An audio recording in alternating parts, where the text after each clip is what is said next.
God, season 8. I mean, you dummies out there just listening to us. You know what's amazing is I really, if you would ask me, how much could you talk about romance? 17 episodes. Sure. 1,700 episodes, apparently, is the answer, everyone. Oh, my God. It's never ending, but like... In an amazing way. You know, it's cool. I literally, as you know, because you have email, I have done a lot of work over the last day. It's true. Just like teeing some things up for the end of the year, the calendar year. Very exciting. You know, really starting season 8 on September 1st. That's when we're recording this. Like, it really feels new and crisp in the fall, as F. Scott Fitzgerald would say. There you go. And, you know, I just feel like we always have something cooking. We do always have something God cooking. knows the two of us always have something to say. Well, I mean, listen, here's the thing, everybody. What you don't know is we don't say it all. Yeah, if the podcast didn't exist, Sarah and I would just have to do it to each other in text all day long. So, yeah. So anyway, welcome to season 8. Season 8. Amazing. And you know what? We started this podcast in October. So we're like a little short of seven full years of podcasting.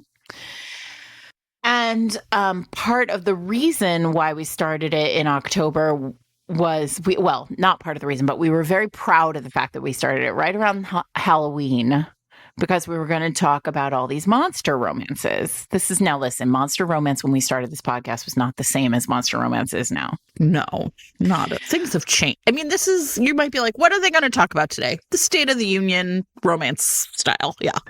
Welcome, everyone, to Fated Mates Season 8. I remain Sarah McLean, a romance reader and author. And I'm Jennifer Prokop, a romance reader and editor. And yeah, I think this is basically like romance banter, because we are kind of like, what are we doing, to start things off? So it's kind of like talking a little bit about what we've been up to this summer, talking about what we think is like the current state of romance in general, maybe making some kind of who we are, right? In case you're new. Some people like to just start with a new season. Start fresh, and fresh in the fall. And then I think we're going to have some a section of predictions and wishes, right? Things that we think might be happening in romance, things we wish would happen in romance. Listen, Jen, I acknowledge your ability to keep us on track. Because I had forgotten that we had this conversation literally 24 hours ago. That's okay. Sarah, maybe we could start off with who we are, we've been up to, because poor Sarah's jet lagged. How was your summer? It'll just be like an introduction, like a little meet and greet on first day of school kind of thing. You know how to do this. I do know how to do this. So are you going first or am I going first? I'll go first. What did we do with our summer? With our summer vacation? Yeah.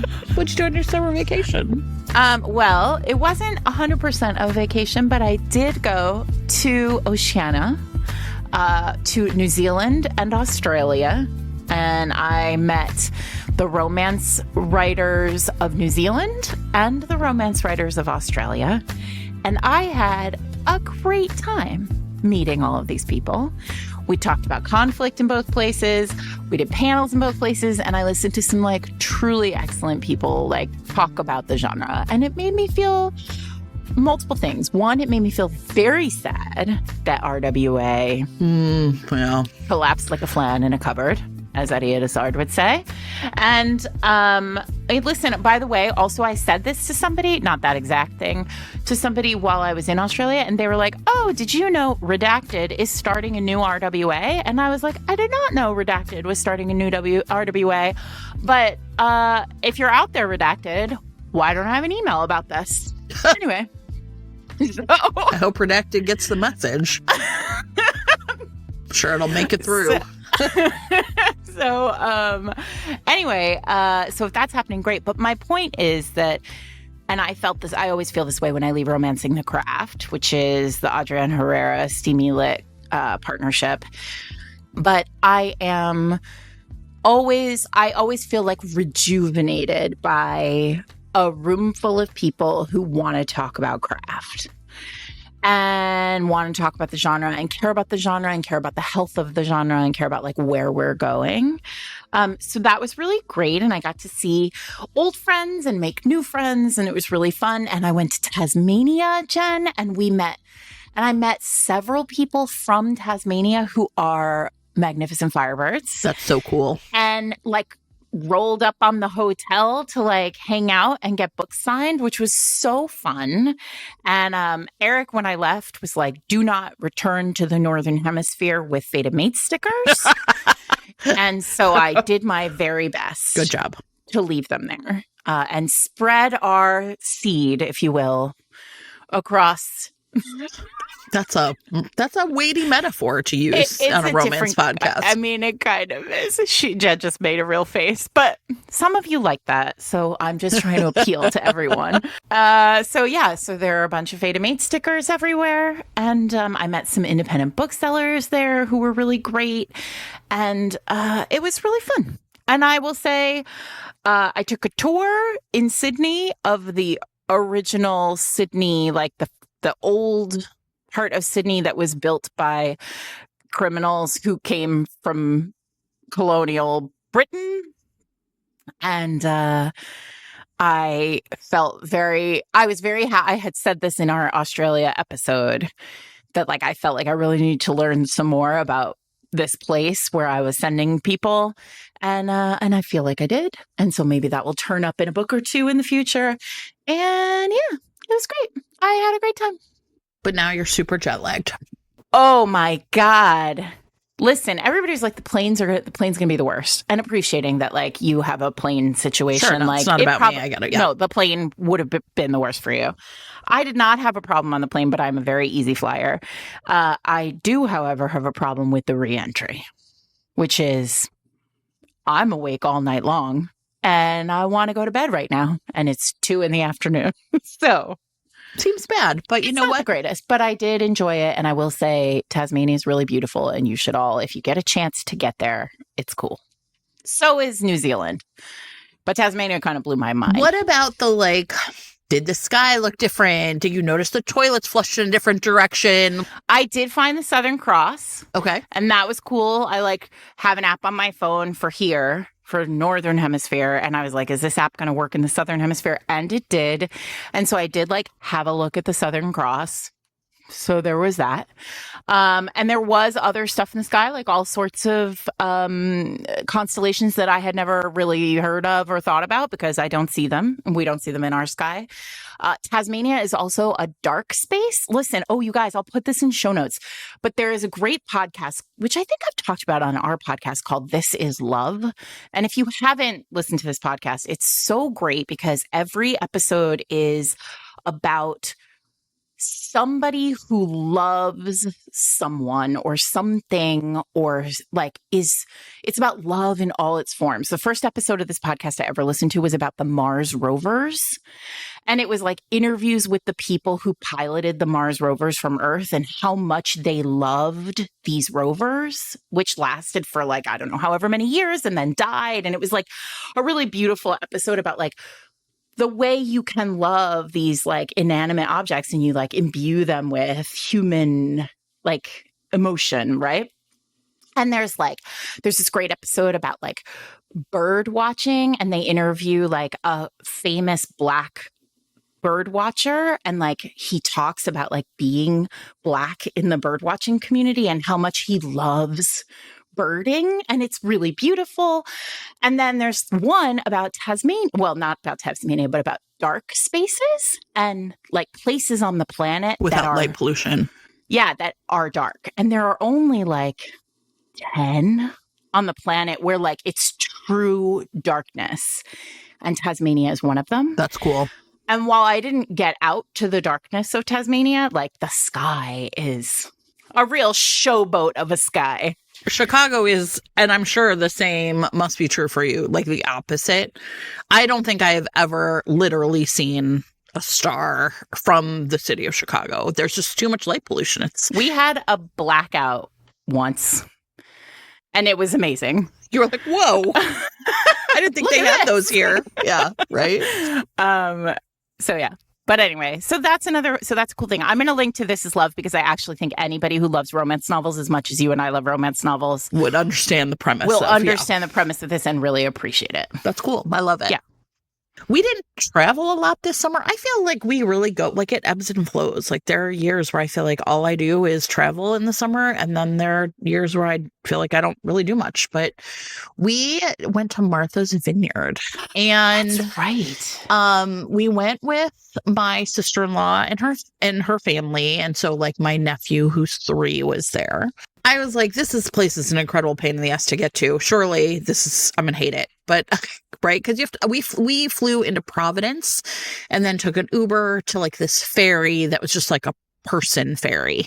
You couldn't take cars on this one. You have to drive further to get the car ferry, but you can't get a car on it unless you apparently like plan 6 months ahead.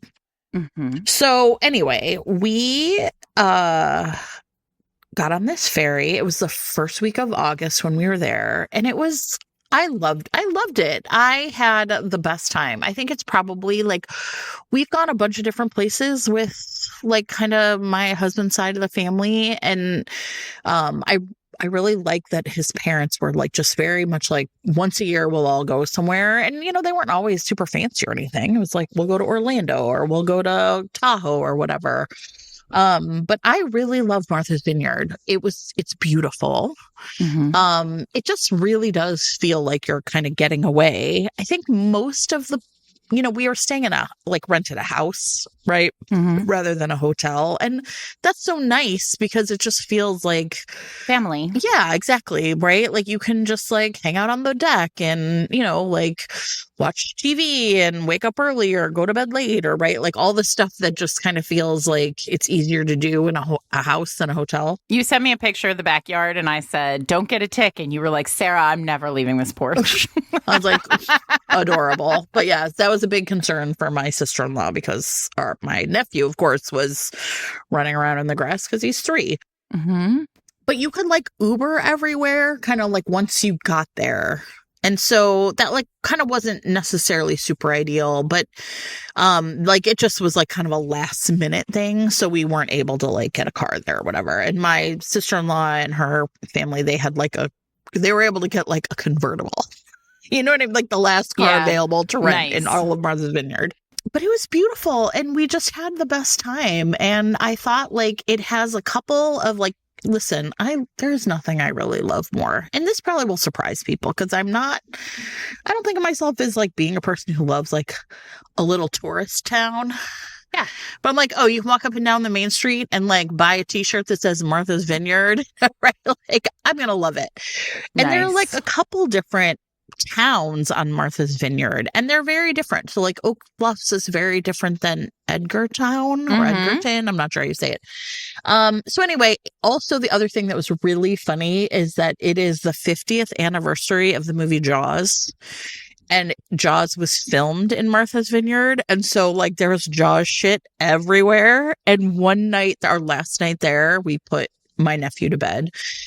And then we all like me and Mysteries Romance and Little Romance and my sister-in-law and her husband, like we all like stayed up and watched Jaws, which was does it hold up?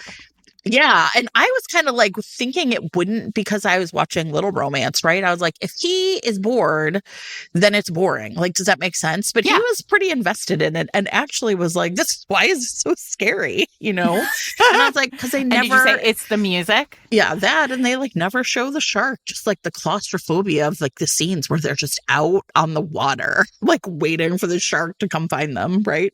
Have you ever seen on YouTube, I'll send this to you if you haven't, and we'll put this one in show notes too, but there is a great video on YouTube that shows the like big boat scene with the shark without the music first and then with the music. And you're like, and the first, like without the music, you're like, what? Okay. And then with the music, you're like, oh my God, we're all going to die. Right. I mean, it really is like atmospheric. Mm-hmm. It does so anyway, that was really fun. And then, really the last couple weeks, I've just been like mourning the loss of my summer pretty much. Yeah. Back to school.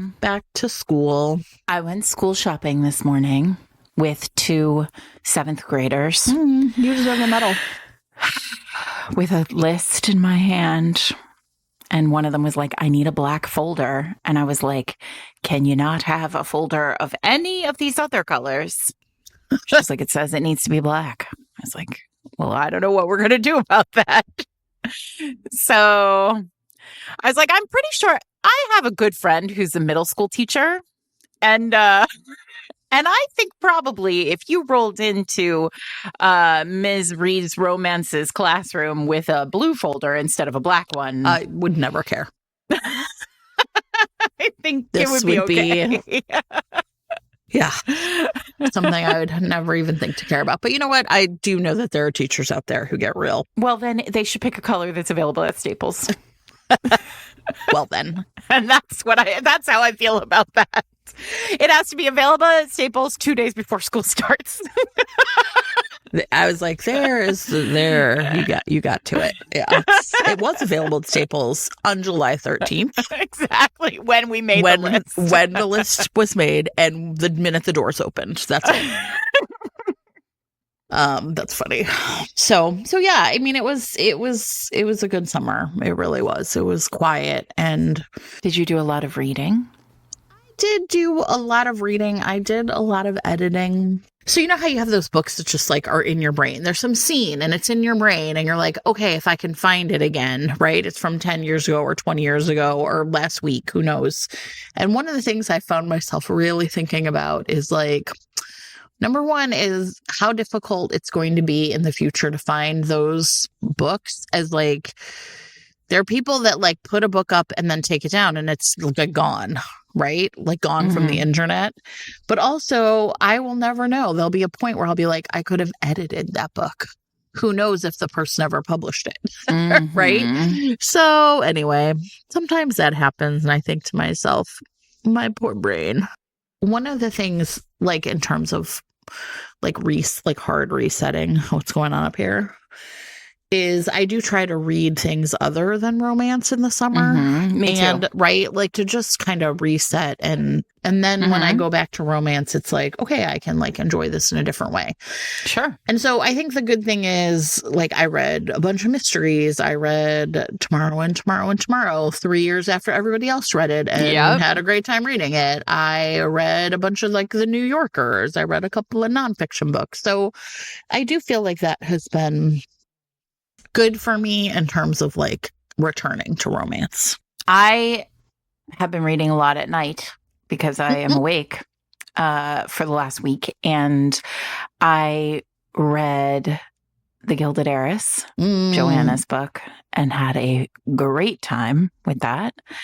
And I've read a number of other kind of like really delicious books that are on their way that I will talk about maybe next week, or we have our autumn reads episode coming. So I've been reading for that, and I did the same thing. I read a bunch of things. I actually read a bunch of things like that were in the vein of like that were sort of hardcover commercial things, because I was like, what else? I wrote one of these. What else are people doing out here in this world? I'm done with that now.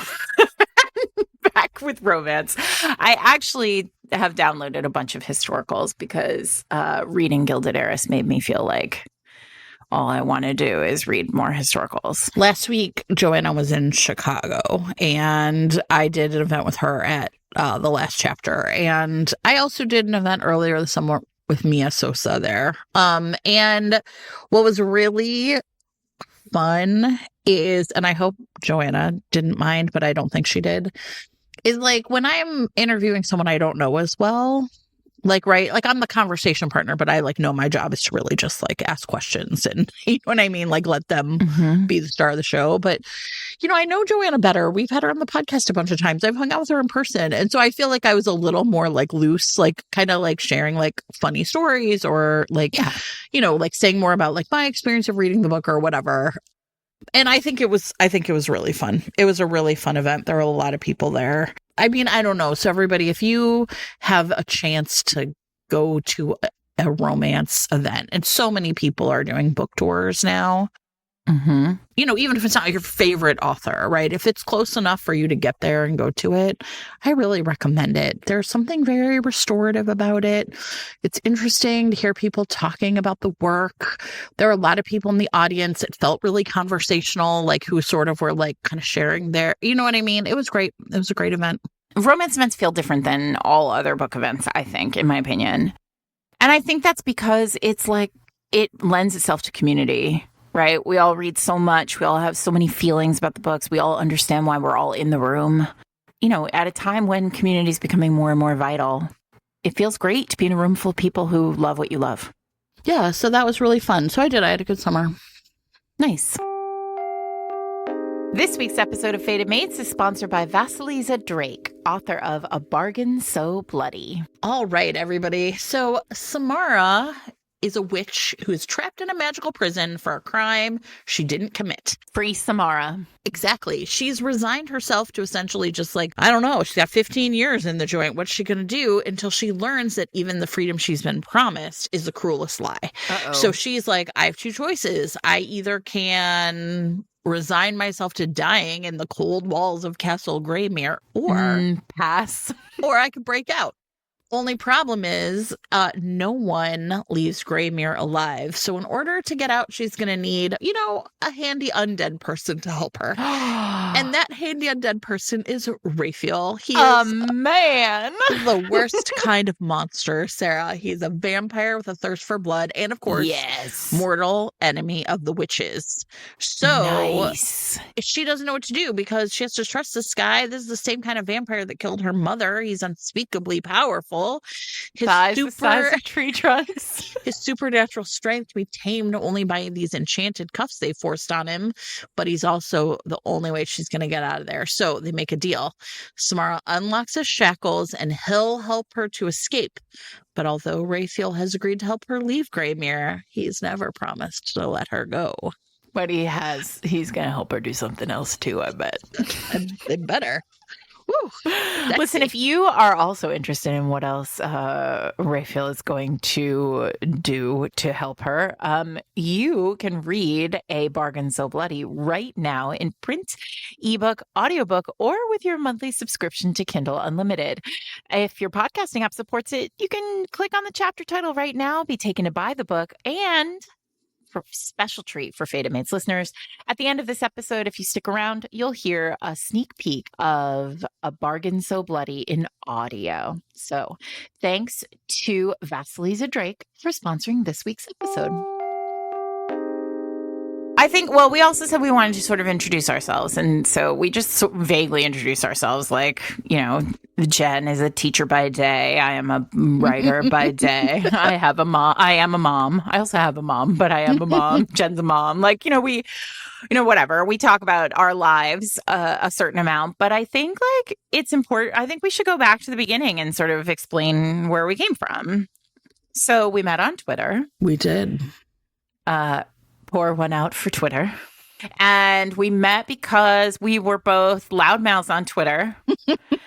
And particularly relating to Cressley Cole's Immortals After Dark series, which if you have not read, this past year was re-released. Yeah, it's been in the process. They're beginning to re-release them in trade paperback to bring them to a new generation of readers, largely romantasy readers, because Cressley writes paranormal romance, and paranormal romance feels like the right next step for romantasy readers. Right. In that you all like dragons, and there are things with wings in these books as well. Fair. Anytime anybody's like, oh, this romantasy is very hot, it's very sexy, I'm like, please. I basically stare at them in Immortals After Dark because these books are bananas sexy. Mm-hmm. They tell the sort of story, I think, of romance in terms of like how it evolved through one particular generation. And we really loved them. And Jen slid into my DMs and said, okay, this is the part where Sarah's crazy, because Sarah's story is that I slid into her DMs and said, we should have a podcast. Did you not? Who the fuck would... I'm nobody, and you're Sarah McLean. Yeah, but I mean, I'm not really Sarah McLean when I'm talking about Immortals After Dark. Okay, true. But everybody needs you to trust me. Listen, that it was Sarah's idea. Also talked about Derek Craven a bunch on Twitter before we started a podcast. Listen, Jen and I thought of Jen as being a very brilliant mind related to romance who I wanted to make my friend. And look at us now. And I don't know, I guess, fine, we'll tell it your way. I said on Maine, we should start a podcast. And then you slid into my DMs and said, yes, I would like to do that. And I know that's true because you're the brains of the operation. And so, and we said, yes, cool, let's do it. Yeah. And then we recorded an episode that we thought was terrific. And we gave it to Eric, who is a podcast producer. And he was like, why does this sound IRL, like garbage? And he was like, you cannot put this into the world, you lunatic. And I was like, why? It's great. And he was like, it's fucking terrible. And then he set us up with all of our gear. Yes. And then he told us what to do. And we did it. And here we are. Yeah, I will never forget Eric saying, like, really, the most important thing to do if we're going to have a podcast is, like, the sound needs to be good. And I was like, oh, yeah, I guess, right? Because, I mean... P.S. everybody, he still says that to us basically every week. I know. And every week we're like, I mean, I guess. Sorry about my mouth noises, everybody. Here's, I think, the thing that's interesting to me, and I think you were more aware faster because you write romance of how doing the podcast made you think about romance differently. And I would say for me, that was very true. I was more focused. I would say for me, instantaneously, I think it changed the way I taught. Believe it or not that I teach romance, but just like I teach English. And so thinking about, well, how do you explain I spent a lot of time explaining things to children. And I think that I immediately was kind of like, oh, I could do something differently the way I talk about this book with kids. You know what I mean? Like it changed the way I thought about teaching. But I would say but editing has really been like the evolution that I think makes me think about romance really differently. And that's all because of the podcast too. Because you can see the structure of it now. And you could always see the structure of it if you tried. Like if you really focus, you could see the structure because you're an English teacher. Right. But now it's sort of, you really see the bones of it. And that's, I think, how I feel about the podcast too. I think people always ask me, like, has the podcast changed the way you write? And the answer is absolutely yes. And I think that first season, which was largely deep dives, although we did like interstitial episodes that were about tropes. So we would do a deep dive episode, and then we wanted everybody to have 2 weeks to read the next book. So we started dropping these kind of shorter episodes in between the 2 weeks where we would talk about a trope. And that was really useful in terms of like, okay, for me as a writer, like if I was writing, say, a road trip romance, like being able to deconstruct what it is about a road trip romance that really scratches the itch for us. Right. It was very valuable to me as somebody who like is always trying to write a book that's very sticky, like where you want to be in it. You don't want to put it down. You want to keep turning the pages. But then also that first season, which was so much deep dive work, and I do still think that Cressley is one of the best of us, that there is, just analyzing the text in a way that like I had never done, because no one in life is ever going to assign you a romance novel to analyze, like on a textual level. And that was amazing. And then I think it's very clear what books I was writing immediately, like while we were reading those books. And then the second season, we went back to the books that made us romance readers, which was so powerful. Again, like what were the buttons that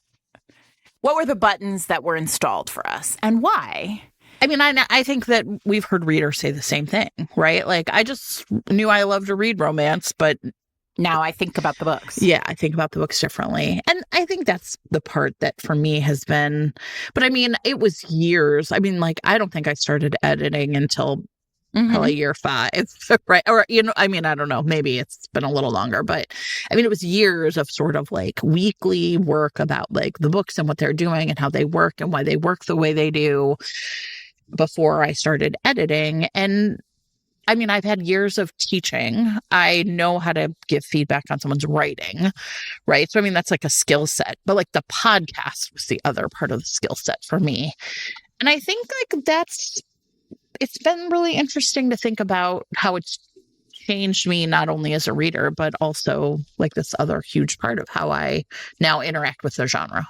I mean, I think that's all really true. And I think, giving ourselves space every week. And now, I mean, like these episodes are an hour and a half long at the least, right? And being able to lift up books and like, and talk about the texts and knowing that there are so many people out there who are listening and who are like participating in these conversations and who like we have this Discord where people can like recommend books to us. And so now it really just feels like a big community of readers as well. That said, it does feel in a lot of ways to me as though, we started this podcast with obviously to celebrate books that we loved, quite literally. But our sort of guiding rule has always been, we don't tear books down, right? There are so many great books to lift up that like talking about books that we don't think work just is not, why would we waste our space for that? And I think that also has really like made us better as a podcast and as like writers, editors, etc. Like when we come at the text, we're thinking about like from a position of like what's the strengths of this. We don't think about like what we hate. We think about what we love. Right. Like so in teaching, there's like it's called a deficit model, right? Like if you're only talking about like what doesn't work, right? Like no one ever, if you're only like, I'm terrible at this, I'm terrible at this, I'm terrible at this, right? Think about any time someone's been like, well, what are your strengths? You want to build on them. The irony of that is, in some ways, if you've ever been in a book club, anybody out there listening, sometimes a book that everyone loves is hard to talk about in a book club. I think sometimes can be more difficult for people to talk about what works and why they like it or why they think it's effective. Often, I think for like I'm going to say like because a lot of people we now have a lot of practice talking to each other about romance, but also I get a lot of practice every week about talking about it because of my job every day. I think a lot of people in casual book clubs, right, in their neighborhood or whatever, haven't been in an English classroom in decades, potentially, right, in a long time. And so, like, remembering how to talk about books is something that they might not remember how to do. And so then if somebody doesn't like something, it often can feel more generative. Like, there's more to talk about. I didn't like this thing, and here's why. Here's why this didn't work for me, or here's how it made me feel. And so, like, that's like a real deficit model. And it's fine when we're sitting around in a room, but I think ultimately, if you do that too much, what you're really communicating is, I don't like this genre. I don't like these books. I don't, right? And so, yeah, for us, I think it has been better practice and better praxis to essentially say, no, we're talking about books we love and why they work because we love romance. And all we want to do is talk about why it works on us the way it does. We don't like a lot of books. There are lots of books I don't like. I'm probably more than Sarah. Sarah's the golden retriever, right? That is true. I mean, we talked about this on a recent episode, the kombucha gift episode, where, I mean, yeah, I am much more likely to be like, sure, I'll try it. But I think that for me, it also, and I think maybe this is like because of my day job being a middle school teacher, right? Like a lot of, you have to kind of like start as you mean to go on. If you're just like giving your space to like talk in a mean way about things, then what you are is mean. I think what's interesting about you, right, is at the beginning of if you go back and start listening to the early episodes of the podcast, right, like my introduction has not changed at all, right? I'm Sarah McLean. I read I read romance novels and I write them. By the way, I said that a couple of times. I said I always introduce myself that way. And so I introduce myself that way in all my sessions on the other side of the planet. And every time somebody would go, woo, Fated Mates. So we love you. Thank you so much for listening, Australia and New Zealand. This week's episode of Fated Mates is sponsored by Blue Box Press, publishers of Kristen Ashley's Finding the One. So this is the 7th book in the River Rain series. And what we have are two people, Blake and Alice Dare, or Dare, whose parents were family friends. And so when they were growing up, they were forced together all the time, but they basically hated each other. Blake thought Dare was filthy, obnoxious little bully, and Dare thought Blake was a spoiled, prissy princess. But as they grew up and like sort of went their own ways and became like amazing people, they just sort of forgot all about each other until their paths crossed again. Blake is still reeling from her fiance's treachery and what she learned herself by it or during that whole ordeal, whereas Dare thought he has recovered from a marriage to a woman who is not at all what she seemed. But they meet each other again and they have, both been betrayed by lovers and somehow can just like see each other as real people. So they are smitten. They're determined to find out maybe what they have together. But as they are learning to essentially see each other as real adults, their combined family history, full of secrets and lies, threatens to explode in their faces. So can what they've built together be strong enough to hold true even as their personal demons are tearing them apart? Ooh, well, if you love a contemporary romance with childhood enemies to adult lovers, you are going to love this one. You can find it right now in print or ebook. And if your podcasting app supports it, you can click on the chapter title right now to buy Finding the One. Thanks to Blue Box Press and Kristen Ashley for sponsoring this week's episode. You started out because but mine's changed a lot. You dropped it, but the truth is you didn't drop it out of your real life. Like I'm Jen Prokop and I read romance novels and I'm a romance novel critic, right? So, and that's because you are, right? You review and write reviews for other places. And so I think, and this is something that I've been thinking about a lot recently, because I think there's this thing that is happening on the internet, on social media, that is a great concern for me. And that is authors publicly lambasting critics and reviewers for reviews online. And now listen, we've talked a lot about how authors need to stay out of Goodreads. Like that is a space that is for readers. Like authors need to get a group chat and keep their frustration in the group chat. And I will say, and Jen will affirm this, there are certainly times when I have read a review by accident, stumbled upon a review. Right. Or been tagged in one. Or been tagged by one, but like stumbled upon a review about one of my books that has upset me a lot. I'm not saying that I'm not above this feeling at all. In fact, I'm definitely not, which is why I try really hard not to be on Goodreads at all. And then I take the review into the group chat and I show it to the group chat and I say, fuck these people. And the group chat says, yeah, fuck those people. And I keep it in the tight group of the group chat, right? We've had that conversation. That feels like settled law in terms of Goodreads. I would say the exception, of course, everybody is like, if it's racist, if it's right, like then I think when authors say like, this is a racist review. This negative review is actually just racist toward me, toward my characters, or ableist. That's when I think everyone's like, yeah, 1,000%. Talk about this, because I think sometimes maybe other people are like, I didn't realize that, or I didn't know that, or I saw it and wasn't sure what was going on. So 1,000%. But what I am talking about right now is I have seen an uptick in authors taking their grievances with a public review, like an actual review journal, paid critic, somebody who is writing a review as a job, like somebody who is trained to review text.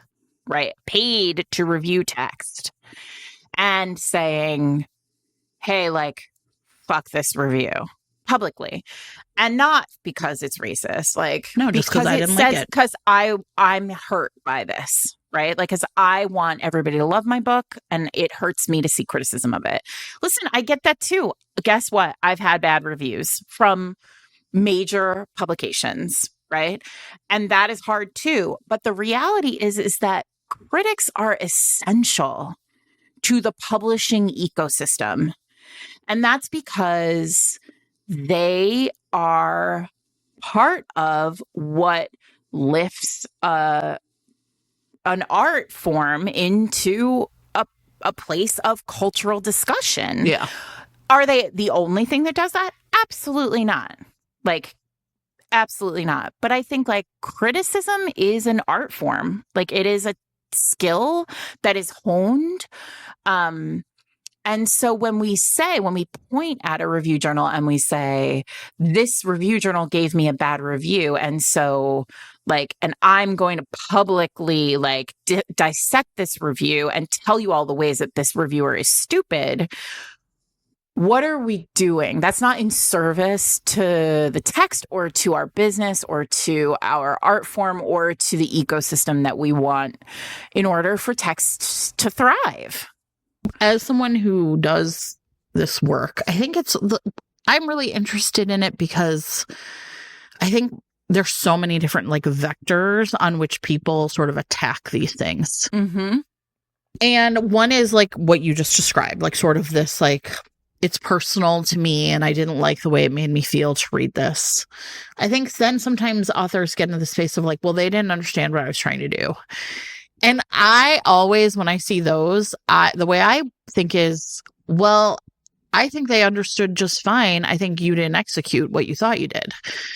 Right. And that I think can be really it's hard tricky, to hear. Right? It's hard to hear. But part of me is like, anytime I see an author being like, yeah, but, blah, blah, blah, I'm just like, I don't care. Like and one of the things, it's really interesting because I was reading actually a piece this morning that was about film. I'll put it into show notes because I will. I feel like, did somebody share this with us? Did it come from Eric? No, I don't know. I'm not sure. So I saw it this morning and it was about a guy who's writing about a movie called Civil War. And he was talking about the difference between premise and narrative and how what he is seeing is all of these movies that essentially like things happen, but the movie isn't saying anything. And I was very much like, and for me, what I was saying is like, I posted about it on Blue Sky. I was saying, I find reading cultural criticism from across genre and medium to be really fascinating. And also very validating because then I often can see, the problems that we are trying to identify about what's going on in romance are actually problems that are plaguing storytelling culturally writ large. Mm-hmm. And so one of the things that he was talking about in this is like, this is the author is Jesse Robb. He's like, so he's like, things happen on screen. We're not really sure why. We don't know what it's supposed to mean. And the filmmaker doesn't seem to really understand either. Yeah. Right. These are the pure vibes, in quotes, movies that beg audiences to ascribe meaning to the images they saw on screen. Right. But it's basically like they capture images, but they don't have a perspective. And I found myself really thinking, or there's a part where he talks about a movie called Saltburn, which I've never seen, where he says dozens of millennials left Saltburn wondering what all of its provocative scenes were for, when the answer is plainly to show provocative scenes to an audience without much else there. And one of the things I would say is like, I read a bunch of books this summer that I found myself thinking like, what is this romance trying to say? Yeah, 1,000%. I read something similar. It wasn't, it feels like it was a like companion piece to what you're talking about earlier this week. And it was also about film. And basically it was arguing that like, we're in this time where the only reviews or criticism that we see of film is like positive, right? And so and that's because like journalism has eliminated column inches for the critic, right? And what they were saying is like when Siskel and Ebert were doing their like movie reviews, they would have their little 30-minute whatever. And there was often a situation where they disagreed on a movie, right? Or maybe they both hated the movie. And then of course, like 2 enthusiastic thumbs up became like the thing. Like, oh, it got 2 thumbs up from Siskel and Ebert, which meant like it was authentically good. We could trust it because we had also seen that sometimes Siskel and Ebert did not like movies. Right? You don't come to McLean and Prokop for like thoughtful negative criticism. That's not what we do. What we do is deconstruct books that we think are great and tell you why we love them. But you would go to them and they would give you the whole spectrum of criticism, and that's because they're critics. Right. And he had a few other examples of like places where you would go and you would see a bad review of a movie. And how that's becoming like much more rare. And so what it's doing is really like flattening the whole landscape, because if there is no negative, then how can there ever really be true positive? And I think, sometimes, listen, the truth is sometimes people are like, why don't you ever do a review, blah, blah, blah. And sometimes I want to be like, unfated mate's absence is criticism. I don't know what else to say. Oh, don't say that about everybody. Listen, well, also, it's not true of everybody. We haven't read everything. But part of me is like, or absence is, I say this in my classroom all the time. There are books that are like YA blockbusters. I don't need to read them because everybody is always reading them. Exactly. You know what I mean? Like nobody needs me to talk about like Emily Henry or Abby Jimenez or, Lucy Score. Like these people are superstars and everyone has read them. And if I'm going to read a book because I haven't read it and I want to talk about it, it feels to me like my time is better spent. And it's not to say those aren't great books that with authors who love them, right? It's just what's interesting is those 3 names that you just named. We talked about all 3 of them early in their careers. Yeah. And now we're like, everybody's heard of them. Yeah, so we don't need to do it anymore, right? And that's not to say, listen, on any given episode, we might mention somebody like that. But you're right, like the goal. And it's interesting because when I was reviewing for the Washington Post, again, not a critic, right? Right. My column for the Washington Post, which ran for 3 or 4 years, was every month I would choose the best books of the month. It's like Olivia Waite's column for the New York Times is the same way, right? Quarterly. And, and that was because I'm a writer. Like these are my colleagues. I'm not going to criticize my colleagues' texts. But what's interesting is I said from the very beginning, like people would send letters that said like, well, she didn't review the new Nora Roberts book. And I was like, no, why would I review the Nora Roberts book when there are a million other books this month that are not going to get the same attention? So I think, that's always been a piece of it too. I think the thing that's tricky is, and listen, I've said something like this privately for a long time and right, setting aside like this is not the place for it to us. Until romance can take negative reviews seriously without being in a defensive crouch, I don't think many people will take romance seriously outside of the genre. Which is upsetting because I do think like reviews are becoming less and less. Well, there's less and less of them, right?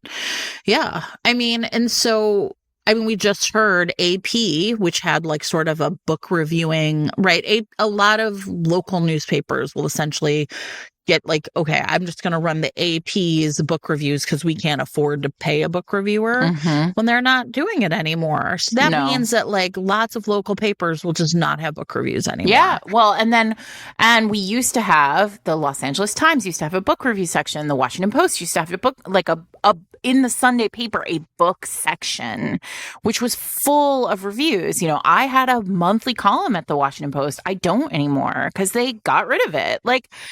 And that's not to say that there aren't still reviews in these papers, but they're fewer. And they become, it's interesting, right? Because one of the things, and now we can sort of start getting into the whole point of this episode, which is sort of like a state of romance, right? One of the things that I've been thinking, so my book came out July 8th. That took up a lot of my summer, right? What have we done with our summer? There it is, right? I put out a book. And so I've spent a lot of time over the summer going into bookstores, independent bookstores, and Barnes and Nobles and other stores, right? Books A Millions. And Barnes and Noble is really interesting, right? Big box. It's a big store. It's a national store. It's a big chain store, right? But Barnes and Noble, the way Barnes and Noble functions is, several years ago, it was purchased by a company and it installed a CEO who had come from Waterstones in the UK, and came with a kind of VC sort of tech background, and had conceptualized this idea that turnover at bookstores, at Barnes and Noble specifically, was too low, right? So if a book sat on the shelf for longer than X number of weeks and was not purchased, that book wasn't the right book for Barnes and Noble, right? So what they did is something very interesting, which is, and like all of this is to say that I'm not imbuing any of this with like a value judgment. But what they did was they said, okay, what if we turn individual Barnes and Nobles into local, I'm using air quotes, you can't see it, local independent bookstores. Like if we imbued them with this model of like the people who work there know their customer base, know their local space, know what their customers want to read, and are given permission to stock the shelves with that understanding. Right. This sounded great. Like, what a great idea, right? Like, if you did have these kind of big stores, but they were operating on as a community, like, touchstone. They basically they told all the publishers, you cannot buy co-op, like you can't buy space on the end caps of like on the front facing space of the shelves. You can't buy table space at the front. Like this was all there. This was part of like how publishing worked. You could make a book 15 years ago by going into Barnes and Noble and saying, we're going to give you $250,000 to put this book on the front table in every Barnes and Noble right across the country. They said, we're not doing that anymore. You can't do that with us anymore. In fact, we're only going to take a very small number of books on a national level, meaning like Taylor Jenkins Reid has a new book out. We're going to take, I'm making these numbers up, 10,000 copies of this book. It's going to be in every store. But for the most part, the books are going to be selected by local staff.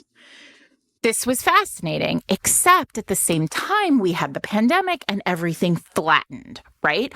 So instead of there being, well, we'll take 2 copies of 200 books in a month, we'll take, 400 copies of the new Emily Henry this month, right? Or we'll take like the romantasy that's famous on TikTok, Emily's new book, Taylor Jenkins Reid's new book, Abby's new book. Maybe we'll take Sarah McLean. Maybe we'll take Kennedy Ryan, but she's probably going to be the only person of color who we're going to take at sort of this national level. And so what it ends up happening is we flatten the whole field. And that is deeply impacting romance right now, right? There just aren't enough. There's never been enough shelf space, right? For all the books that we were producing. But now that shelf space is being taken up by, everybody wanting to read these like 5 authors. Well, or is it the authors are on the shelf? And so, no, I didn't. Yeah. Yeah. No, I mean, that's exactly it. It's a chicken egg situation. This week's episode of Fated Mates is sponsored by HarperCollins, publishers of Laurie Gilmore's The Gingerbread Bakery. So this is the 5th book in Laurie's Dream Harbor series, which is a small town series that was a #1 New York Times bestseller, a town full of quirky people, cozy settings, and romance. And it's exactly what you want from a small town setting. This book features Annie Andrews, the owner of the gingerbread bakery in town, who believes that she deserves a love life that matches her business. It should be sugary and sweet, maybe just a little bit spicy, but instead, all she's got is Max Sullivan, the bar owner down the street, who is infuriating and bothersome, and who every time she talks to him, they're just like end up in a battle of wits, which is how Mac kind of flirts because Mac has everything he wants except Annie, who he's been dreaming of for a real long time, but he doesn't know how to turn this like battle of wits into like a battle of love. And with Jeannie and Logan, who are a couple from an earlier book in the series, their wedding is coming up. Annie and Mac are kind of thrown together to do a little wedding work and hang out a little more than they necessarily would. And as snowflakes fall and forced proximity comes into play and winter's in the air, romance follows. And Annie is going to have to realize that maybe this enemy from the bar down the street is just, in fact, a lover waiting to happen. So The Gingerbread Bakery is a cozy romantic novel with an enemies to lovers vibe in a small town setting. HEA guaranteed, of course. And you heard snowflakes, so you know that means forced proximity coming your way. Perfect. If you would like to check out The Gingerbread Bakery is available now in print, ebook, or audio. If your podcast app supports it, you can click on the chapter title right now to be taken to buy the book. Thanks to HarperCollins and Lori Gilmore for sponsoring this week's episode. And then layer on class warfare. Because the price of books is class warfare, everybody. Like, I mean, the loss of mass market is damaging debut romance in a really particular way, I think, especially not for new readers, right? So I feel like there are two separate buckets of romance readers, right? There are the romance readers who came to us in 2020, like via the pandemic. Mm-hmm. And they started with Emily and Colleen and Tess Bailey and, you know, the list, know the list. The TikTok. Right? Right. The books that like exploded on TikTok and just like were huge.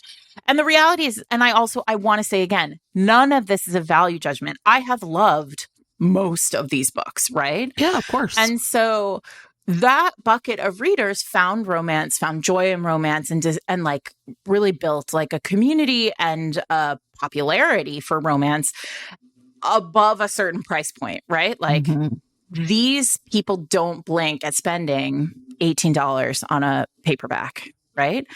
But then there is the massive batch of romance readers who lived in the shadow before 2020. And because I'm one of them, I look at an $18 price point and I think, oh, that's very expensive. I think I can wait for a book that's going to take me 4 hours to read, right? Like it's time, it's the text. If it's a brand new name, like I'm going to take a risk on like a new author. It's a really difficult time to sink your teeth into the genre as a writer. Like, and I think this is why indie romance has had such a boom over the last Sure. If you're a high volume romance 6 reader, years. indie is going to probably be because it's a cheaper risk. Like if I spend $5 on a book, it's a cheaper risk and the books are as good. Years ago, I did like a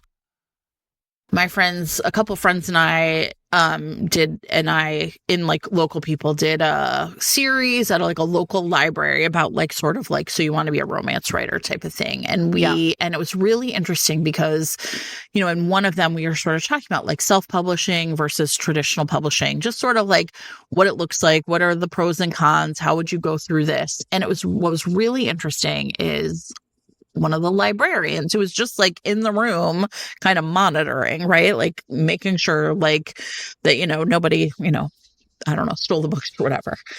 came up to us afterwards and he's like, I have to admit to you that I've always been a little like judgmental of sort of self-published books.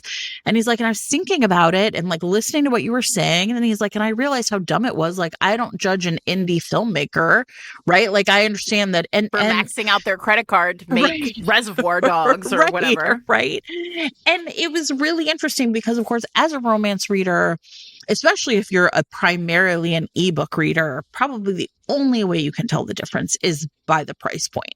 You're like, well, this ebook is $12 and this one is $5. And so if you pay attention at all. Well, because I'm sorry, we're also talking about this as though KU doesn't exist, but it does. And the reality is that like if you subscribe to KU, it feels free.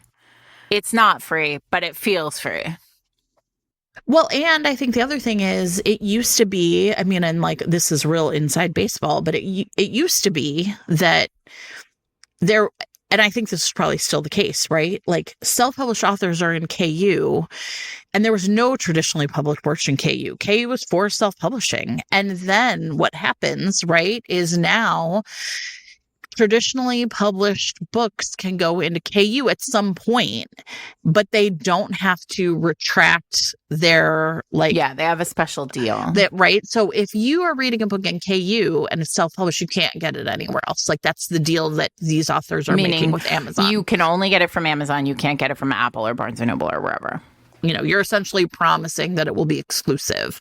And if I mean, and this is like a real danger to KU authors, if then someone like uploads it to some sort of, like torrent site or, like where you can pirate a book, sometimes these people. Where AI can steal your book. Yeah, right. Then people can essentially lose their Amazon's like, we shut down your account. We saw it somewhere else. And no negotiation, just bye.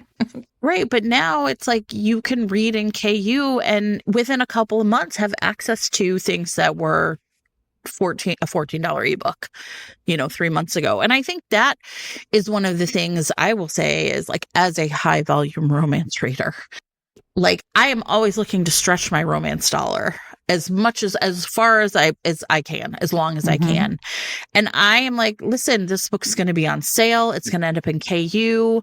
I am a smart, conscientious shopper. I have to be everywhere else in my life, right? Like as much, I mean, there's like, I live in the city and there's like a tiny little indie grocery store next to my work. And like, sometimes I go in there and I'm like, okay, what are these prices? Right? Because they are like, it makes Whole Foods look like an Aldi. That's how expensive sometimes they are. Where I'm like, wait, are you kidding me that this, but sometimes I'm like, whatever, I can walk in here and then go home and not have to make another stop. And it's worth it, right? But I do not shop there all the time. I'd be broke. And I think that that's the thing about like, as much as I would love to be like, yeah, I want to buy your $14 ebook. The truth is I have more books than I could ever read. And if I'm willing to wait 3 months, probably I can get it on a BookBub sale, right? So thinking about that it's really tricky. Yeah. And I've been thinking a lot about this. I mean, I don't know what this episode is becoming, but I've been thinking a lot about this. And I've been thinking about the fact that we used to say, I mean, at the beginning of the pandemic, we said a lot. Romance does well in a down economy, right? Like, and the reason why we would say that is because like there are things that do very well. Vices do very well in soft economies, right? So like if there's a recession, cigarettes, alcohol, pornography, like there are a number of things that like you can track as being things that immediately will boost. And it's because those things are like cheap pleasure centers, right? And we used to say romance did the same thing. Like books would go soft, but romance would hold in a bad economy. And it felt at the time, I remember like we used to say it and it felt like, oh, well, right, because it's sexy, right? Like it's a sexy thing. No, it's because it's cheap and also like fun to do, right? Like you could buy a cheap book and have a great time for the week. And and so the books remained a sort of easy way to inject your like nervous, anxious life with joy. Right. Now, I've been thinking a lot about, I think we're probably heading up on a not great economy. I think we could all kind of agree on that, right? We're all feeling anxious about money because of the way the world is tilting on its axis. And $20 feels like a lot of money. Yeah. And so I do wonder. And then yesterday, I saw Gail Carriger say something about how like the sales are soft, like in general, like authors are seeing a downturn in sales, and like I can't confirm or deny that because I switched genres this year, so I can't compare. But what I can tell you is that if I had had a mass market paperback this summer in historical, I probably would have seen that shift too. So I think we're in a place right now where, like, I guess what I'm saying here is all of you listening still, if you're still listening to us, just like do whatever we're doing here. I would say romance is in a really tight spot here. So is the rest of publishing, but I'm not going to talk about that. And it's very essential that you buy the books you want to see published. Indie and traditional, whatever it is that you want to see in whatever, distribution method.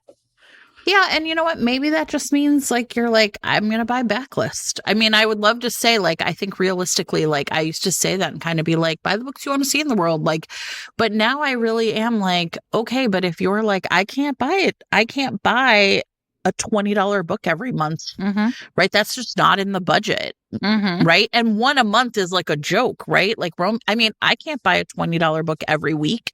I can't. Like, there's just no way. And so I do think that it is really interesting to think about like how we're going to see changes in that, right? How that's all going to turn out. I do think that reading does brings all of us here, obviously, a lot of pleasure and a lot of joy. But I also know that there's also been like articles all summer about how like less adults read for pleasure or right? Like, you're like, books are the price of books is class warfare. But I also feel like reading becoming classist, right? Just the fact that you're a reader. I mean, but it goes together, Jen. Like, if you can't afford it, you can't afford it. Well, that's why they're going after libraries. This week's episode of Fated Mates is brought to you by Lumi Gummies. Consistent, mellow, and super delicious, Lumi Gummies are specifically designed to make you feel good, not stoned. Whether you're looking for an end-of-day distressor, a midday mood boost, or help getting the best sleep ever, Lumi Gummies has a strain that's right for you. And let me tell you a story, which is I am incredibly jet-lagged. And I'm having this trouble, everyone, where I am just very tired all day. And then it comes time to go to bed here in the Northern Hemisphere. And it is, I am very awake. So that's not great. And let me tell you that I took a gummy last night and I went right to sleep. See? Unfortunately, I took the gummy. I remembered to take the gummy at like 2 a.m. So I'm going to try it again tonight and see if I could take this gummy at a normal human hour. Yeah, I mean, I think it's going to work. It definitely is something that helps me every time. So I think everyone should try it. Lumi Gummies are available nationwide. Go to lumigummies.com. That's LUMI gummies.com and use the code FATEDMATES for 30% off your order. Again, that's LUMI gummies.com, code FATEDMATES. Lumigummies.com, code FATEDMATES. And thanks, as always, to Lumi Gummies for sponsoring this week's episode. I'm going to tell a story that might get me in trouble. Fine. I'm going to do it. An hour in. We'll be fine. An hour in. So here's what I will say.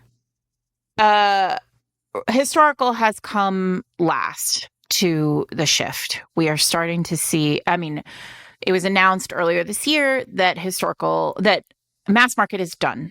Walmart is no longer carrying it. Target hasn't carried it for a long time. Bookstores have sort of eschewed it. Indies have never had much space for mass markets because, and it makes sense, right? Like if you have a limited shelf space and you can fill that shelf space with books that are 3 to 4 times as expensive, you will fill your shelf space with the expensive books and not the cheap ones. Fine. I went to a event at Berkeley immediately before the pandemic, probably January of 2020. And it was about the format shift. Like it was basically talking about why Berkeley had shifted from mass market to trade and why they had moved from photographic covers to illustrated covers. So this is as long as we're talking, right? So 5 years. 5.5 years, almost 6. 6 years ago, historical authors across the board, we all sort of said, oh shit, like it's happening, this move. Please don't leave us behind. And when I say this, I mean literally like we all went in. We went into our publishers. We had meetings with our agents and our publishers, and we all said, please don't leave us behind. Like, you know, if contemporary is shifting and paranormal is shifting and all of these things are changing, we still are here and you have to move us too. Bridgerton came out December of 2020 and they re-released the Bridgerton books in trade, and we all went in and we had second meetings with our publishers and we said, please don't leave us behind. And they said to our faces, historical is down market, which means from 1972, women in grocery stores have coupon clipped to save enough money to purchase their Rosemary Rogers historical, their, you know, Amanda Quick, their Joanna Lindsay, their Sarah McLean, their Tessa Dare, their Julia Quinn, like whatever it is, right? This is when they also told us like they didn't think that Bridgerton would translate into the other books. You know, so they weren't going to move us all into trade. So we were left behind, right? As a subgenre. And now they can't put the books on the shelves. Like there's just nowhere to put them. No one wants them. So they are moving us all in to trade. And it's an interesting situation because it's, again, that sort of beast that eats its own tail. Like, are we down market because of the content or are we down market because of the price? Like, and so how do we're on the back foot here. But the point is that this is the shift, right? This is the big shift in romance. And I think from a business perspective, that's a big shift. But I want to talk about text too for a little bit. Like, right, in the era of book banning, like I already see authors pulling back, right? I mean, pulling back from romance as a plot, pulling back from sex on page, pulling back from, right? And I keep wondering, like, is what's going to happen is the way like romance is going to survive, at least survive book banning, is essentially to like eliminate it. It's all women's fiction now, right? It's all women's fiction now. Put the pill in the peanut butter, yeah. We don't have to get rid of it. But the truth is, I find a lot of the books that are, I think, trying that to feel like to not satisfy me as a romance reader. And I'm not saying, I'm not going to name names, but like, I'm not saying they're bad books. I'm not even saying that but I'm just saying, like, if that's what's going to happen, then what I'm going to be doing is like reading the 7,000 books already on my Kindle and in my house. But indie, that's the other reason, like, indie is really shining right now. Because those books are delivering on the like sexiness, the emotional work, the whatever. We'll admit that sometimes I feel like, you know, okay, great. Like the books are in trade paperback, but they're expensive. And now a lot of them are very boring. And I don't know what to do with that. Like, great. They're in a Barnes and Noble or they're at 57th Street Books and awesome, but I don't want to read them. So I feel like we won something, but did we lose something else? Way bigger. And and that is really easy for me to say because I'm not an author. I'm not paying my bills, right? I'm just a reader. But I think the other thing I think about a lot is, especially in this like shift to like, right, like historical, like they're killing it, right? Is it dead or are they killing it kind of question? Is I've seen people like shifting in lots of different ways, trying new things, going to different subgenres, right? And the thing I keep thinking is, if you were a historical author and your publisher said, we don't want you to write historical anymore, but they aren't doing anything for you with your new book in whatever subgenre it is, and now you have no readership and you have you know what I mean? Like, what did that person get out of that? Mm-hmm. Your historical readers aren't going to necessarily find you because now you're writing something different, and your publisher isn't telling people, oh my God, look how amazing this person is now, doing something. It just feels like we're moving people around the chessboard, but readers are just like, I don't know where to find you now. Mm-hmm. Sorry, everybody. It's depressing. The state of the union is depressing. That said, though, there are still things happening that are really cool and fun. And so I want to talk about that, like what we see bubbling up that feels exciting, because we're still here, right? 8 seasons in, and we're still here because there are things that excite us about romance. And I want to talk about that. So what is exciting to you right now? Like, I feel like an influx of new readers is just really interesting to me, because it's the opportunity to like share something I love with people who are right. And I think like TikTok and anytime like a new social media app like rises up into TikTok isn't new anymore. It's been around for 5 years, but like I'm mostly on Blue Sky, not on Threads. And I've had people like sort of come like discover I wrote some dumbass thread about something, right? And people are like following me, and and then like might ask for recommendations. So I really love that, because I think new readers makes me feel like if people are still attracted to, like, I read actually a thread of something on Blue Sky the other day where a guy was like, I think sci-fi is dying.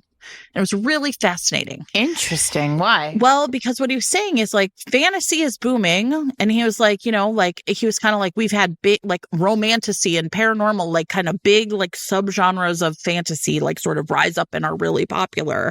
And he's like, but on the other hand, and I'll like try and find this and make sure that I can put this in show notes too. He said, when it comes to sci-fi, what he said, and it was really interesting, is like, we don't really call it that anymore, even though big books like, what was that book? The Ministry of Time, like time travel is like a sci-fi trope, but no one refers to the Ministry of Time as sci-fi. Right. And he was like, so what we see is that like, instead of sci-fi thriving, it's like mainstream fiction is like picking out the things that make sci-fi great. That's genre. It's like consuming genre. Yes. And as someone who is really interested in genre in general, I am very interested in that. Just like I'm really interested in the way that speculative fiction as an umbrella has like scooped up and made horror something that I think like, back in the day, horror used to be like this backwater, like, you know what I mean? Like, you had to, like, there were indie presses who, Stephen King still publishes with indie presses. Not everything, because but nobody would treat them seriously, right? His darkest horror is in indie. But horror is now really popular and really mainstream. And it was a couple of years ago, I was at like NCT, which is like the English teacher thing. And all of a sudden they were talking about horror as part of like the speculative fiction umbrella. And I was really, so I'm really, the other thing I guess I'd say, I'm like, I obviously love romance and think I want romance to be a certain way. But as someone who's interested in genre, I'm really interested in, I don't know, like what's happening in the world as the world changes and we see genre shift in response to it. So I just feel like that's something social media has brought me, is like an opportunity to be like, what are the horror people talking about? What are the sci-fi people talking about? And like I said, that makes me feel like, okay, hey, what we're seeing in romance is what we're seeing across the board. And it's interesting, right? Because I have been thinking a lot about how like genre used to live in the shadow, right? Like listen, we hid our books from everyone and pretended that we read literary fiction. I mean, I didn't always, but a lot of us hid our books and pretended that we were reading literary fiction, and like we're ashamed of the text, right? That shame is not here at the same level anymore, right? Like social media over the last however many years has brought genre like into the light in a lot of ways. Like it's totally fine if you read romance books. Yeah. Right? Don't read romance novels, but do read romance books, right? And so I think what's interesting about that is social media has democratized culture in a way. And so like where we used to be pocketed, now we are like just kind of everywhere. And it's interesting because I can't tell if I find that like uplifting and like great because everybody is finding the joy of romance in their own particular way. Like whether or not, like a lot of these books, I agree with you, Jen, like a lot of these books are not written for me. Like I appreciate that I'm a romance reader whose buttons were installed at a particular time. And like those buttons just might not be the same buttons. But I do think like getting the joy, I see some of these readers who came to these newer books and like really feel that they are speaking directly to them. Like they're having the same joyful experience with the text that we are, that we did, right? And so there's something really joyful about that. And then the other side of the coin is like, I liked it before it was cool. Do you know what I mean? Oh, yeah, for like sure. I knew that band before they were big. And so I know like there's a part of me that's like, yeah, don't speak the deep magic to me. I was there when it was written. Absolutely. Right. Absolutely.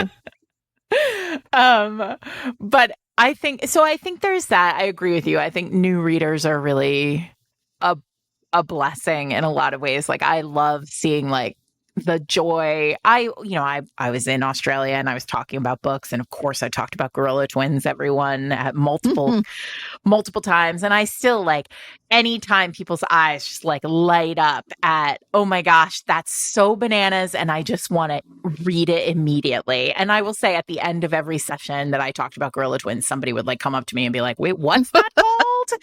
Not Gorilla Twins, everyone. It's called The Earl Takes All. But so I think there's that.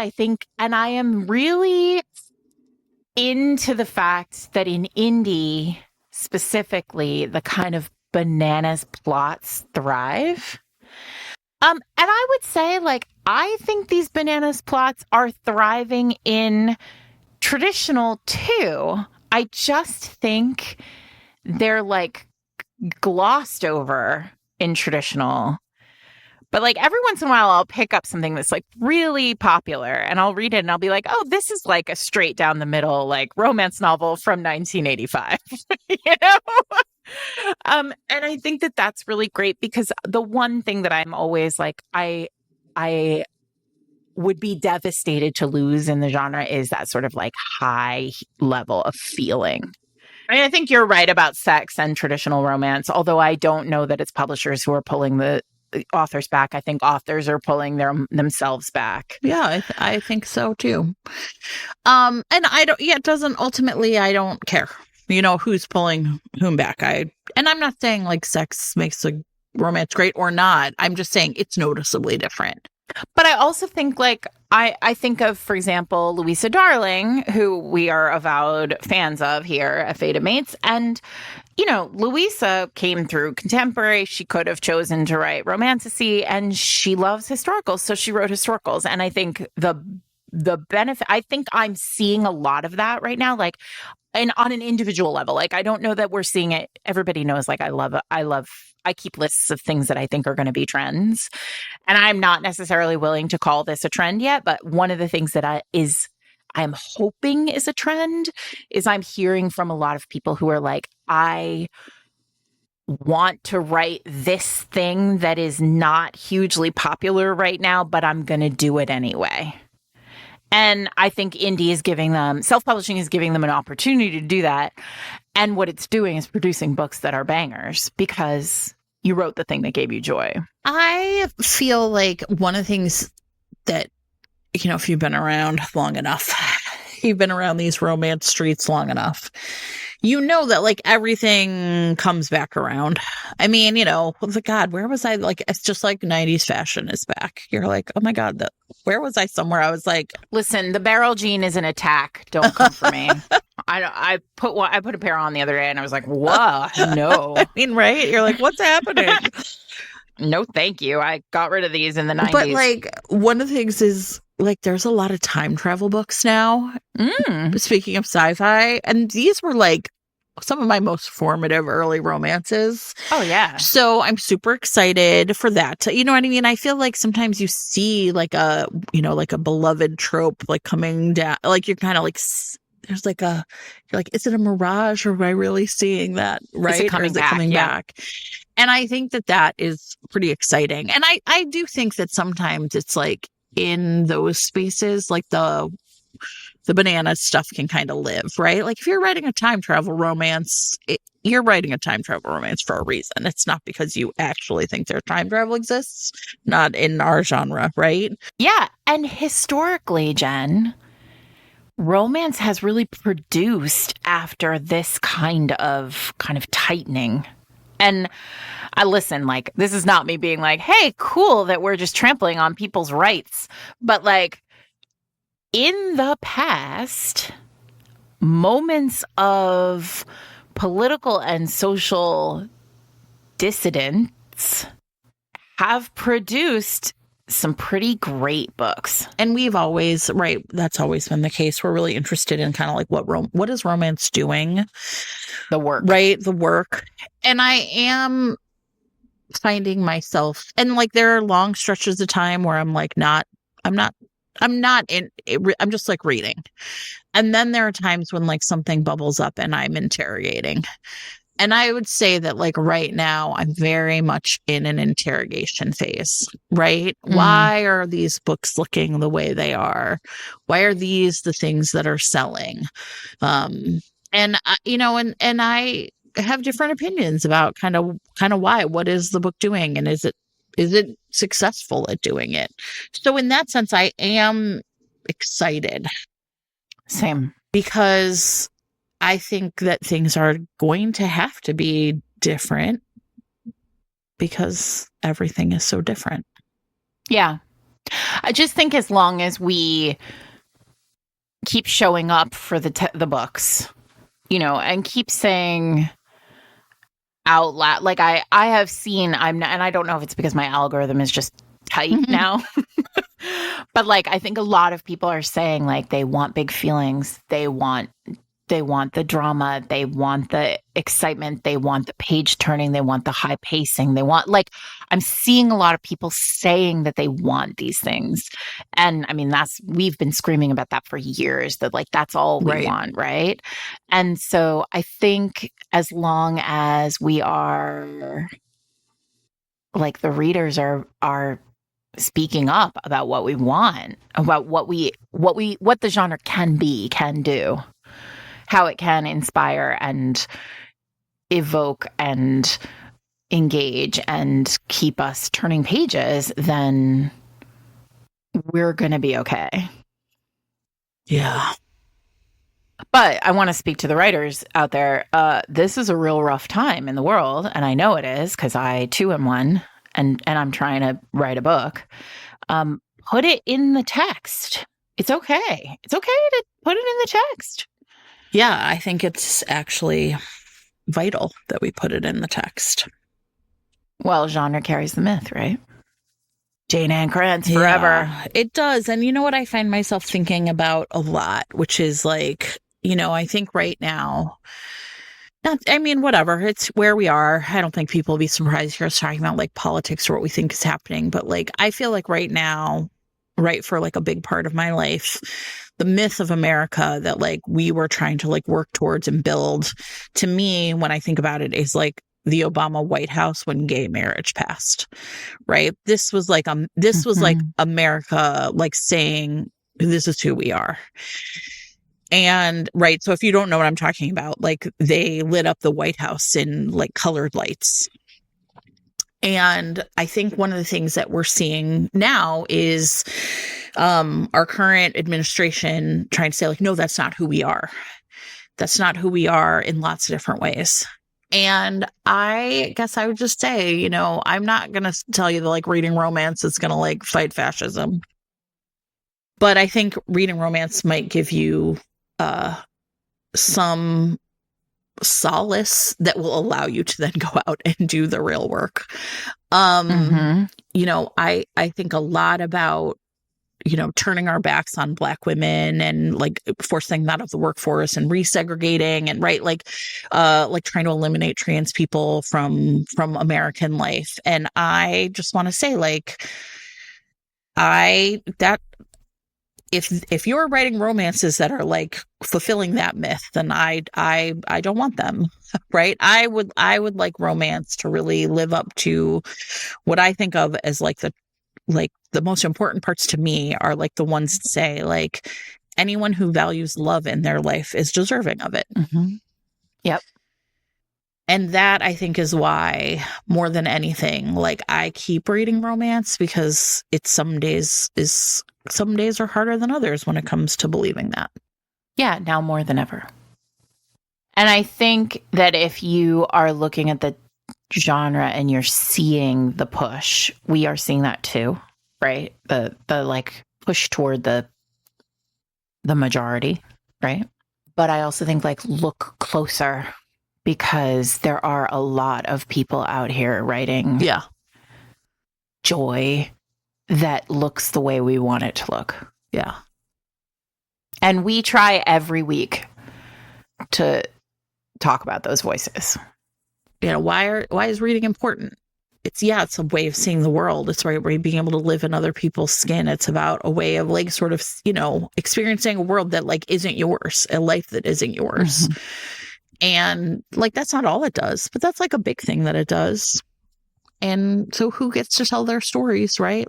It's always been the whole ball game. Well, season 8. I don't know what we're doing. Next week, we're going to have a special guest to talk a little more about the work of the genre. And we will be recommending a bunch of books, I think, on that episode. And then we've got autumn previews and some fun tropes that we're going to talk about over the course of the next month or so. And then we're getting into the end of the year, which seems, I know, banana pants. It really does. And we'll be doing our annual episodes about debuts, about we'll do best of the year, we'll do a holiday episode, so stick with us. We've got a lot of like big fire hose episodes coming at you, where we're just going to fill your TBR piles and make things make sure that you have like amazing things to read over the course of the next year. We are also coming up on, we know you all are looking for Fated States stuff. For those of you who don't know, we run Fated States, which is a political action from Romancelandia. We do phone banks. We do fundraising for the States Project, which is trying to flip state legislatures and secure state seats for Democratic candidates. State legislatures are where that's where the rubber meets the road. That's where all the laws that are terrible come from. That's how things get to the Supreme Court, and we need those legislatures. And to also, that's how gerrymandering happens. So there we go. We work with them. We work with individual candidates on for phone banking. So far, we do not have any phone banks set up for this year's election. It's an off-cycle election year, but, be in touch if you need us. And I've said it before, I will say it again. If you are thinking about running for school board, please let us know. If you are, we will happily give you some seed money for your campaign. We're going to link in show notes, or actually, if you go to our website, if you go to fadedmates.net/fadedstates, you will find some past episodes, one of which we spoke to Amanda Littman from Run for Something, who told us that most school board elections across the country can be won with as little as like $2,500. We are happy to give you seed money for your election, wherever that is. We need more great readers protecting books in our communities. It's rough out there. We are a big community of readers. We love this genre more than anything, and we love all of you for joining us every week. If you would like to become a part of our community, you can do that on our Patreon, fadedmates.net/Patreon for more information on that. You get one extra episode a month, and you get access to our Discord, where a bunch of cool people hang out and talk about romance all the time. So how bad could that be? Not bad at all. Actually pretty great. What else? You can find us on Instagram at FadedMatesPod. You can find us on Threads at FadedMatesPod. You can find us on Blue Sky at FadedMates. I'm Sarah McLean. I'm here with my friend Jen Prokop. It is season 8. It is. And we're with you till the end. So thanks for being with us. At the end of this episode, if you stick around, you'll hear a sneak peek of A Bargain So Bloody in audio. So thanks to Vasilisa Drake for sponsoring this week's episode. I snatched a scrambling rat before it could retreat to its hiding hole, breaking its neck in one smooth motion.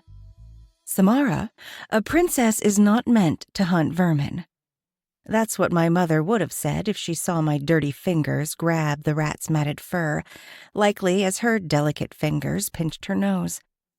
I'd have meekly apologized for my unladylike behavior. The dying squeak chased away the echoes of her imagined reprimand like smoke. It had been more than a decade since I'd last heard her voice, pained and pleading. Now I went days, a week at a time, without uttering more than the occasional grunt. It was better that way. Safer. It was all too easy to remember I wasn't a lady, and despite my mother's wild wishes, I'd never been a princess. The prison allowed no delusions. I slid the carcass into the makeshift pouch in my skirts with the others and hustled down the hall to check my traps, adding several more unlucky rats to my collection. My cloth-wrapped feet scraped over the rough stone as I worked systematically through the halls. Time. Somehow it passed too quickly in a day, and too slowly in a year. A dozen rats weren't easy to catch, even with the traps I'd made. Especially not today. A new prisoner had come in. That wasn't so unusual, but whoever this prisoner was, he'd set off the rest of the inmates. The halls had echoed with screams for hours, the rough crack of the whip their metronome. The guards liked to have fun with the new ones. When the other prisoners cried out, they'd have the whip turned on them as well.